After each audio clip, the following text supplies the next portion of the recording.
My name is Max Faldian. I'm the CEO and founder of Silverbird. We started 2022 as a very basic MVP. We didn't have even our own front office that we manage entirely. The main challenge was to build backend that supports all that and to migrate to our own core banking and build this payment hub on top of that. What we're trying to do is move the complexity to our side. The complex routing from different payment providers isn't visible to the user. They just see their list of customers, their list of counterparties, and the amount of money they want to move around. We deal with all the complexity in the background. Silverbird intends to be the payment network of choice for international merchants. We intend to provide much wider geographic coverage of payments, provide multiple redundancies of payment providers, aggregation of multiple payment processors, and intelligent pricing, which is not based on the client profile, but also on the nature of the payment itself.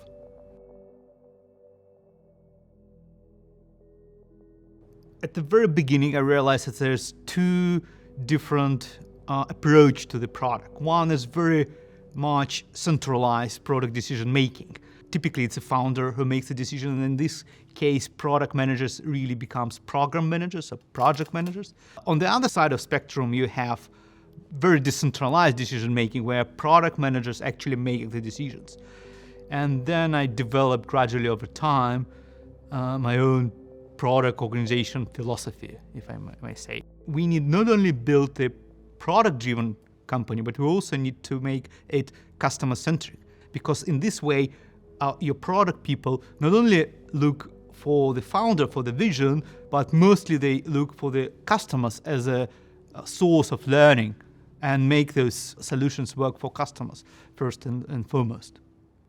And we built our product organization the same way. We have squads. Each squad has a dedicated product area to develop. We run the squads as a combination of technology leadership and product leadership. And that's where this decentralized decision-making is happening. Our product culture goes well beyond our product and technology teams. In operations, marketing, and sales, we have a really strong collaboration with product, which starts from the very beginning of a discovery process through to demos, roadmap reviews, and other product ceremonies. How does the onboarding process work? The very first part of that is pre-qualification. There's a fairly short set of questions, but questions nonetheless that people need to go through. That filters out a whole load of customers that would never be suitable for Silverbird. 80%, 85% of that funnel is gone straight away, and strange as it might seem, that's actually a really positive thing. We're then focusing our operations team, the compliance team on those leads who've got a fighting chance of getting through the funnel. Once we've done that pre-qualification, then it's on to the main part, post-qualification part of the process. Lots more detailed questions there about the business, all sorts of identity documents we're requesting. We will be leveraging the collected data at various touch points of a customer journey, from using the data to pre-fill various parts of the application for the customer, as well as continue using it in the dynamic risk scoring model to validate their transactions. We really aim to make a 2-day frictionless onboarding possible for these customers. We do so at a cost of less than €100 per onboarding, whereas in a traditional bank, that cost would rank up to tens of thousands. Improving our capabilities over time will get us to a place where we can speed up the onboarding process significantly for our customers. We can reduce a lot of the friction that compliance brings in the banking journey, as well as get more and more efficient on our unit economics. So for the inherent risk assessment, this is a typical checks that any legacy banks would do, starting with the most important factors, which is the geography of payments, the industries that the customer operates in, your KYB checks, which typically includes the ownership structure analysis of the corporate data. In addition to that, we do the KYC checks, which is the identity verification on our customers' UBOs and directors. And finally, we do the AML screening, which is the sanctions, PEPs, and adverse media checks. Most typically, banks would reject a customer just based on these formal assessment, whereas at Silverbird, that's not enough. Bank are doing transaction monitoring using standard monitoring rules and using historical data, but what they're not looking at is independent verification of these payments, which is very difficult given that the data is very fragmented. That is where we're looking to do things differently. We compare that information with the application data submitted by the customer, as well as the transaction records that we gather on them throughout the longevity of using their account. And the output of that is a complete merchant profile that updates dynamically over time. In our proof of concept, we've gathered data on over 39 million importer and exporters in over 230 jurisdictions around the world. This covers about 90% of global trade. Cross-border payments, by its very nature, brings with its inherent higher risk, and also the challenge to verify the nature of payments is very difficult.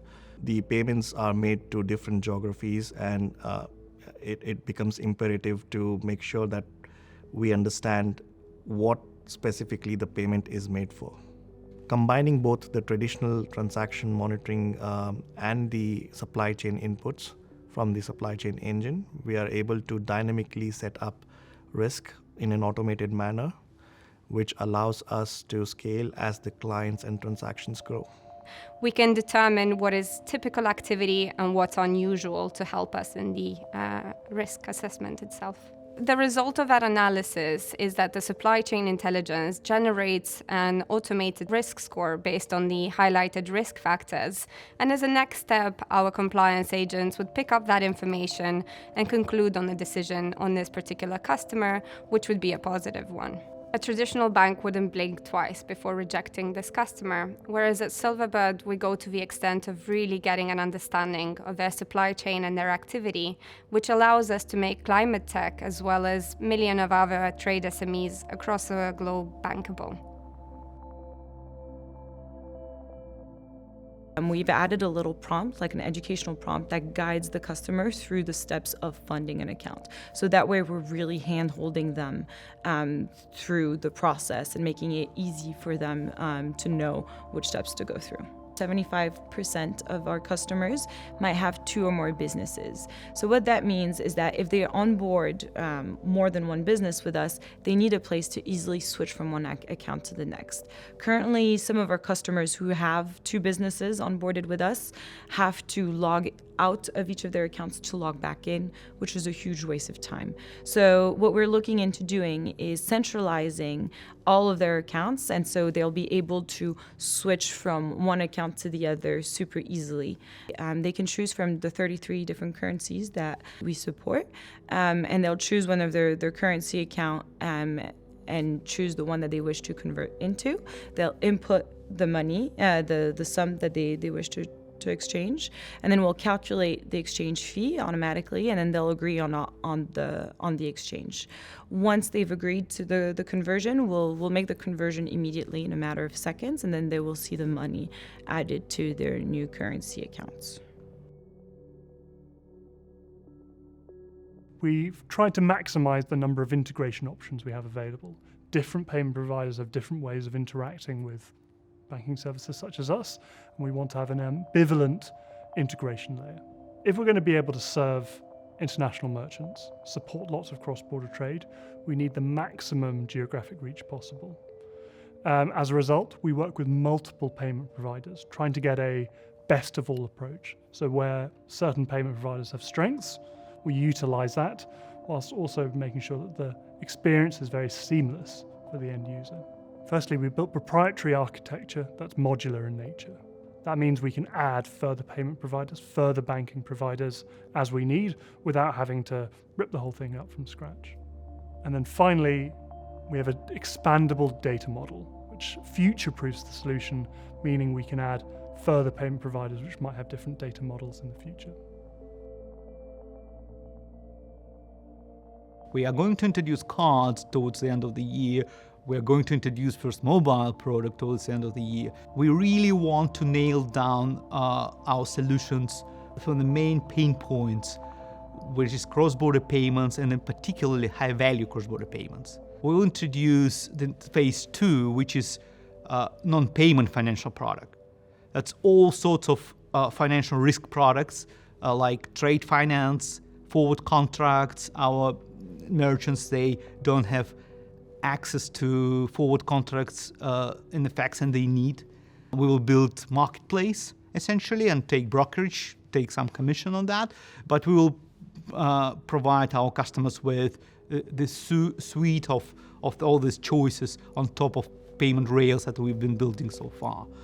Right now we're serving those global customers who have global entities in UK or Dubai or Hong Kong or Singapore, but there are millions of customers in countries like India, in countries like Philippines, in countries like South Africa, China, etc. We can go deep into this market, localize the product, localize the support, work with local banking system, with local regulatory system to report export revenue, for instance, to do all these things, to be able to serve local exporters apart from the global customers we're serving now. So that's flexibility, this payment hub, that's a middleware that supplement our banking infrastructure, our banking product, and that's extremely important for us.